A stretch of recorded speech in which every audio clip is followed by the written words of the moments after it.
Matīs ir čalis, kurš nekad nepievils. Ja ir kaut kādi darbi, ko viņš ir apsolījis izdarīt, viņš kaut vai paliks līdz vēlai naktī, bet viņš tos darbus izdarīs, un es ar viņu vienmēr varu reiķināties. Es skaidri redzu šo te Matīsa pienesumu, izpildīto darbu apjomu, kvalitāti. Arī Matīs ir izpalīdzīgs, palīdz kolēģiem, vienmēr atbild uz viņu jautājumiem. Protams, ka mēs apzināmies, ka mēs uz Matīsu varam paļauties. Tad bērni saka, Matīs, aiziet, tagad spēlēsim paslēpes. Un Matīs slēpjās tur 10 reizes kaut vai vienā vietā, bet viņš nekad neatsaka, Matīs, tagad ķerenis. Un tad viņš skraida uz apli, uz otru pusi, un tā var pat stundām un 2 stundas dzirdēt smieklus, un viņam arī tas ir svarīgi, un to es ļoti novērtēju. Tad Matīs ir tas svarīgais cilvēks, uz kuru mēs paļaujamies, arī veicot izjaukšanas darbus, mūs informē par papildus niansēm. Mēs esam pilnīgi droši, ka mēs 100% varam viņam uzticēties.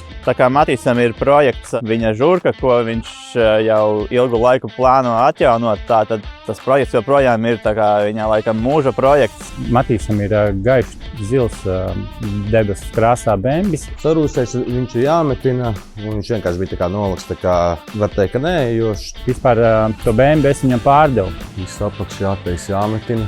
Tagad viņš priecīgs viņu skrūvē. Kaut kas tāds, kur jau ir metināt. Matīsam rokas jau liekas atbišķīti nolaidušās ir. Matīs, apsveicu tevi ar šīs balvas iegūšanu. Tā kā uz priekšu būsim viena komanda.